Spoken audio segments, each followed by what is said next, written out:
wabarakatuh. Waalaikumsalam warahmatullahi wabarakatuh. Selamat pagi semuanya. Pagi, Bu. Gimana kabarnya hari ini? Alhamdulillah baik.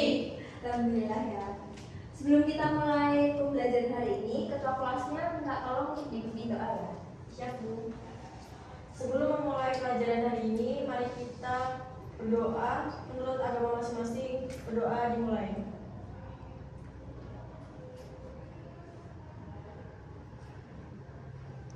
Berdoa selesai. Oke. Hari ini ada yang nggak masuk atau masuk semuanya ya? Ada, Bu. Satu.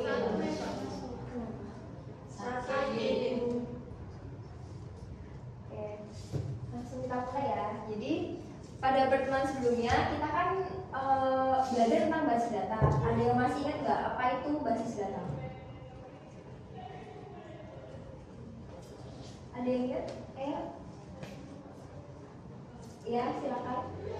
Basis data atau database itu adalah kumpulan data yang terorganisir dan disimpan secara sistematis di dalam komputer sehingga bisa dengan mudah diakses, dikelola dan diperbarui. Oke. Alhamdulillah ya, masih ingat semuanya. Langsung kita buka materinya. Jadi kemudian seperti yang saya bahas pada pertemuan minggu lalu juga, bahwa hari ini kita akan belajar materi ERD, Entity Relationship Diagram. Tapi sebelum itu saya jelaskan dulu tentang tujuan pembelajarannya ya. Tujuan pembelajaran pada pertemuan kali ini adalah agar peserta didik mampu untuk memahami konsep dasar, komponen, serta fungsi dari ERD dalam konteks perancangan basis data. Kemudian yang kedua, peserta didik dapat mengidentifikasi entitas, atribut, dan hubungan antar entitas yang relevan dalam suatu sistem informasi. Dan yang ketiga, peserta didik diharapkan mampu menerjemahkan ERD ke dalam struktur basis data relasional serta memahami pentingnya normalisasi dalam mengurangi redundansi dan meningkatkan integritas data. Jadi intinya adalah supaya kalian paham tentang ERD dan konsep dasar, komponen, serta nanti bisa bikin ERD sendiri. Tapi sebelum kita lanjut ke materi, kita bahas dulu kilas balik sedikit tentang basis data. Nah, basis data seperti yang disebutkan oleh Mbak Vina tadi adalah kumpulan data yang terorganisir dan dapat diakses secara elektronik. Biasanya digunakan untuk sistem komputer untuk menyimpan informasi. Ya, kalau analoginya sih kayak laci di meja gitu ya, untuk menyimpan data-data dan barang-barang kita. Kemudian yang kedua, punya manfaat yaitu untuk menyimpan data terpusat, meminimalkan redundansi data, mempermudah pencarian dan pengelolaan data, serta menjamin keamanan dan integritas data. Kemudian lanjut ke materi ERD.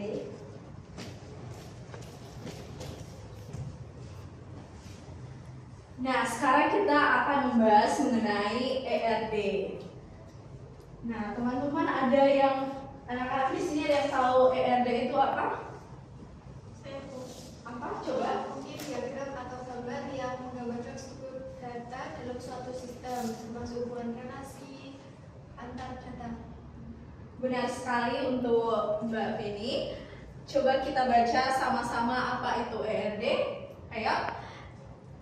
Entity Relationship Diagram merupakan suatu model yang digunakan untuk menjelaskan hubungan antara data dalam basis data berdasarkan objek-objek dasar data yang mempunyai hubungan antara relasi. Bisa juga diartikan sebagai teknik yang digunakan untuk mempermudah kebutuhan data dari suatu organisasi. Biasanya digunakan oleh data analis dalam analisis pencatatan proyek pengembangan sistem. Maksudnya contohnya seperti misal kita membeli suatu makanan di kantin, itu pasti ada data-data yang tersimpan seperti kapan kita membeli makanannya, makanan apa yang kita beli, berapa jumlah harga makanan yang kita beli. Itu dia fungsi dari ERD itu untuk mencatat semua bagian-bagian dari sistem kantin. Nah, ini dia fungsinya. mengkonstruksikan model data konseptual, memodelkan struktur data dan hubungan antara data, serta mengimplementasikan basis data secara logika maupun secara fisik. Dengan diagram ini kita bisa mengetahui, menguji model dan mengabaikan proses yang harus dilakukan serta membantu dalam proses menjawab persoalan tentang data yang diperlukan dan bagaimana data itu saling berhubungan. Maksudnya saling berhubungan gimana? Seperti yang tadi, penjual dengan pembeli pasti memiliki hubungan. Paham hubungan yang dimaksud? Yaitu ketika pembeli membeli barang yang dijual oleh penjual, maka akan terjadi relasi hubungan. Selanjutnya, nah, bagaimana cara membuat ERD itu sendiri? Ada 4 tahap di sini. Yang pertama adalah menentukan atau mendefinisikan entitas itu sendiri. Kemudian adalah menentukan atau mendefinisikan atribut. Yang ketiga, menentukan atau mendefinisikan relasi. Yang keempat, menggambarkan ERD menggunakan notasi-notasi standar. Nah, ini dia komponen-komponen ERD, ada entitas, atribut, dan relasi. Oke, tadi ada dikatakan relasi. Dalam biner itu ada 3 relasi nih. Nah, bisa anak-anak lihat ada relasi one-to-one. One-to-one itu berarti setiap entitas satu berhubungan dengan entitas lainnya memiliki satu hubungan. Contohnya apa? Kita sebagai pelajar, contohnya seorang pelajar memiliki satu ID atau kartu pelajar. Yang kedua adalah one to many. Satu entitas A bisa berhubungan dengan lebih banyak entitas B, tetapi B hanya berhubungan dengan satu A. Yang ketiga ada many to many. Banyak entitas A bisa berhubungan dengan banyak entitas. Contohnya mahasiswa mengikuti banyak kelas dan kelas diikuti banyak mahasiswa. Anak-anak di sini ada yang bisa nggak mencoba menyampaikan dari relasi ketiga ini? Contohnya satu-satu. Boleh tunjuk tangan? Ada yang bisa? One to one, contohnya apa? Saya Silakan. kalau bantuan itu bisa kayak pegawai sama nomor rekening. Benar sekali. Satu pegawai memiliki satu nomor rekening. Satu nomor rekening itu sendiri dimiliki oleh satu pegawai. Benar. Terima kasih Mbak Fadea. Yang lain ada one to many. Ada yang bisa menyampaikan? Nah, silakan Mbak. Satu penulis bisa menulis banyak buku, tapi satu buku hanya ditulis oleh satu penulis. Benar sekali. Selanjutnya many to many. Ada yang bisa? Salah satu pemesanan bisa berisi beberapa produk dan satu produk bisa dipesan dalam banyak pemesanan. Benar sekali. Oke, kita lanjut ya. Saya harap untuk pengimplementasiannya nanti kalian benar-benar paham akan contoh studi kasus yang kita pelajari nanti dan tugas untuk kalian semua. Nah, dalam menggambar ERD sendiri ada notasi ERD yaitu entitas dengan bentuk persegi, kemudian relasi berbentuk seperti jajar pinjam, kemudian ada atribut dan relasi sebagai ada garis. Nah, ini ada contoh kasusnya. Coba kita sama-sama membaca.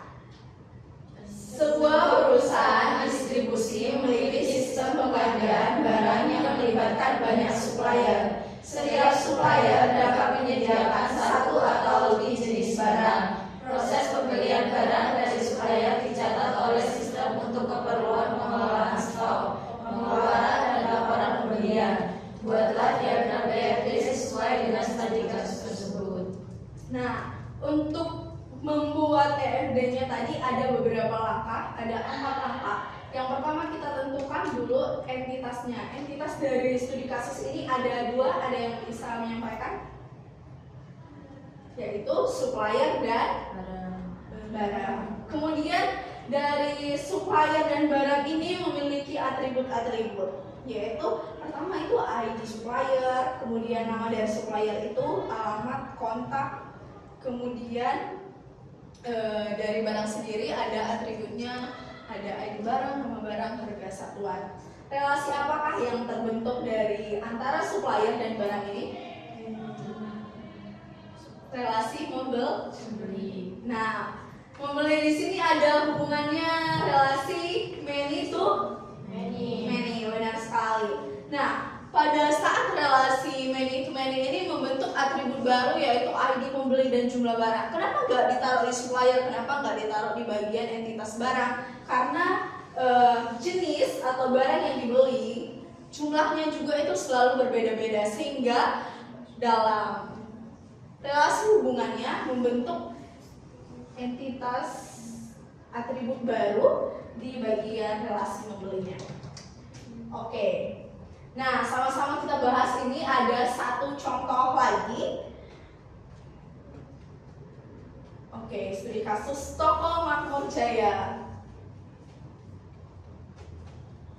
Toko Makmur Jaya adalah usaha retail elektronik yang menggunakan sistem informasi untuk mencakup data pelanggan, pegawai, barang, distributor, dan transaksi pembelian. Setiap pelanggan dilayani oleh pegawai tertentu dan barang yang dijual dicek terlebih dahulu. Distributor pemasok barang dengan jumlah tertentu dan semua transaksi dicatat untuk laporan penjualan dan pengelolaan stok. Sistem ini bertujuan untuk memudahkan pengelolaan data secara akurat dan efisien. Buatlah diagram PRD sesuai dengan studi kasus di atas. Nah, apa tadi langkah pertama yang kita lakukan untuk membuat diagram PRD? Menentukan entitas. Nah, entitasnya kira-kira apa-apa aja? Pelanggan, pegawai, benar. Barang, benar. Distributor, benar. Nah, selanjutnya dari pegawai itu tadi ada pastinya atribut. Kira-kira atributnya apa aja? Pegawai, alamat, nama pegawai, dan nama depo. Nah, untuk dari pelanggannya sendiri, atributnya apa-apa saja? ID pelanggan, nama pelanggan, alamat, ID. Alamat, oke. Lanjut di bagian barang, atributnya apa saja?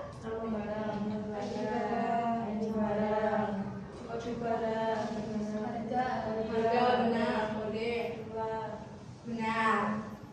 Nah, selanjutnya distributor.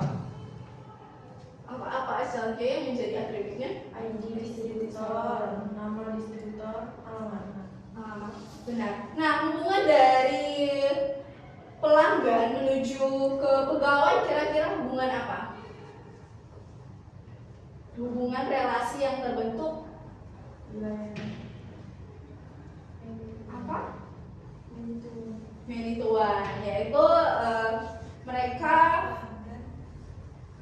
pelanggan dilayani satu pegawai. Selanjutnya untuk pegawai ke barang, hubungan yang terjadi apa?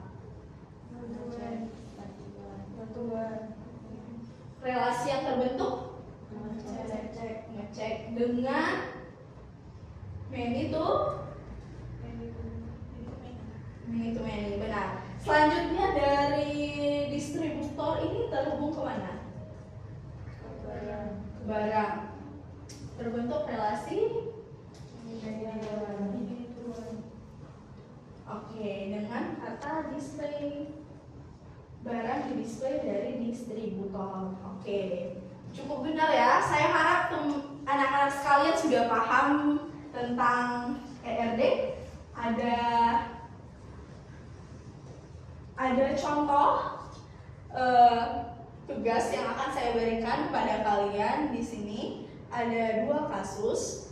Ini kasus pertama dan kasus kedua. Sini kita ada dibentuk menjadi dua kelompok ya. Mungkin ada satu kelompok 4 orang dan satunya 3 orang. Oke. Untuk kelompok 1 studi kasusnya ini dan kelompok 2 studi kasusnya ini. Saya harap anak-anak sekalian bisa membuat seperti kita bahas tadi, contoh ERD-nya menggambarkan entitas, atribut, serta hubungan dari antara entitas-entitas. Saya tunggu 1 menit untuk menyiapkan.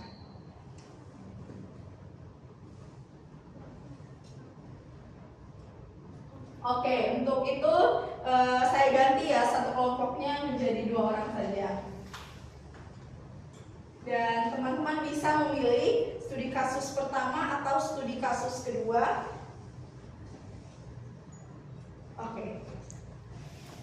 Saya kasih waktu 1 menit.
Oke, untuk kelompok 1 boleh bisa maju ke depan untuk menyampaikan hasil diskusinya.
Assalamualaikum warahmatullahi wabarakatuh.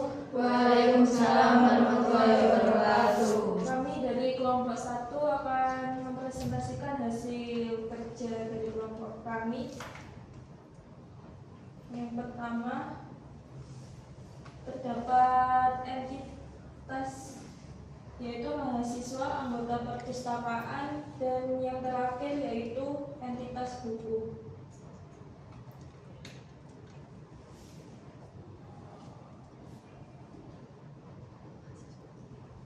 Untuk relasi mahasiswa ke anggota perpustakaannya yaitu mendaftar dengan many to many, dan untuk relasi anggota perpustakaan dengan buku yaitu meminjam dengan one to many. Dan mahasiswa sendiri memiliki beberapa atribut, yaitu alamat, jurusan, NIM, dan nama. Nama dibagi lagi menjadi atribut nama tengah, nama depan, nama belakang. Dan untuk anggota perpustakaan memiliki atribut nomor anggota, nama, jurusan, dan masa berlaku.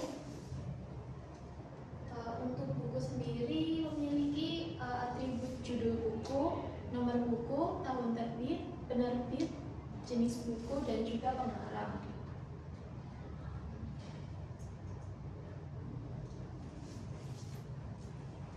Sekian yang bisa kami presentasikan dari kelompok 1. Mungkin dari teman-teman ada masukan atau pertanyaan. Sudah bagus ya untuk kelompok 1 dalam pengaplikasian studi kasus untuk menggambarkan DRD-nya sendiri. Ada atribut dari mahasiswa, anggota perpustakaan, dan buku tadi ya. entitasnya juga sudah cukup bagus dibuat, dengan ditambahi ini ada penanda sendiri untuk primary key-nya. Relasinya sudah benar, cukup bagus, tapi tampilannya ya, kenapa harus kita buat lebih menarik lain kali? Saya harap teman-teman yang lain juga sudah paham terkait ERD, supaya nantinya ketika kita ujian teman-teman bisa menjawab pertanyaan ketika ujian mengenai ERD sendiri. Beri aplaus untuk teman kita kelompok 1. Oke, silakan duduk. Kami akhiri. Wassalamualaikum warahmatullahi wabarakatuh. Waalaikumsalam warahmatullahi wabarakatuh.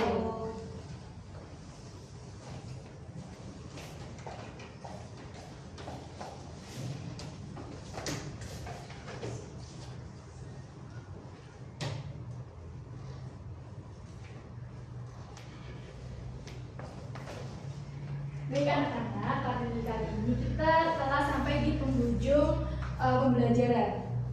Jadi ibu mau tanya, apa sih yang kalian dapat dari pembelajaran hari ini? Apa yang kalian dapat, boleh dijawab? Apa yang kalian dapat dari pembelajaran hari ini?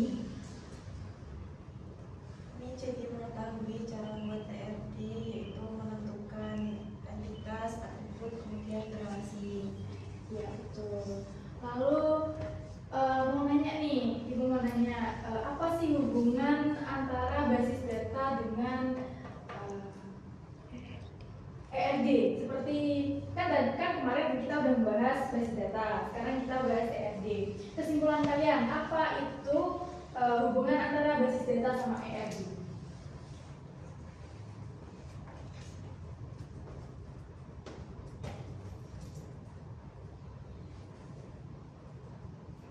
Ada yang bisa menjawab?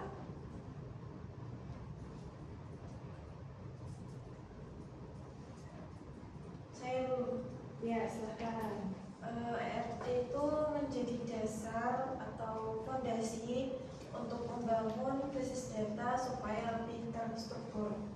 Baik, benar. Nah, jadi ERD itu kan merupakan suatu model yang digunakan untuk menjelaskan hubungan antar data dalam basis data. Nah, cara membuat ERD itu yang pertama dengan menentukan entitas, lalu atribut, lalu yang ketiga dan yang terakhir Gambar ERD. Nah, mungkin cukup sekian untuk pembelajaran hari ini. Untuk pembelajaran minggu depan kita akan belajar mengenai diagram CDM dan PDM. Ibu harap kalian bisa belajar tips-tipis lah apa itu pengertian CDM dan PDM. Mungkin minggu depan kita juga ada kuis ya. Jadi tolong kalian juga mulai belajar dari malam ini, mungkin bisa sambil mereview apa yang udah kita pelajari hari ini. Nah, untuk mengakhiri pembelajaran hari ini, boleh minta tolong kepada ketua kelas untuk memimpin berdoa. Sebelum mengakhiri pelajaran hari ini, mari kita semua bersyukur dan berdoa kepada Tuhan Maha Esa. Mari kita berdoa menurut kepercayaan masing-masing. Berdoa mulai.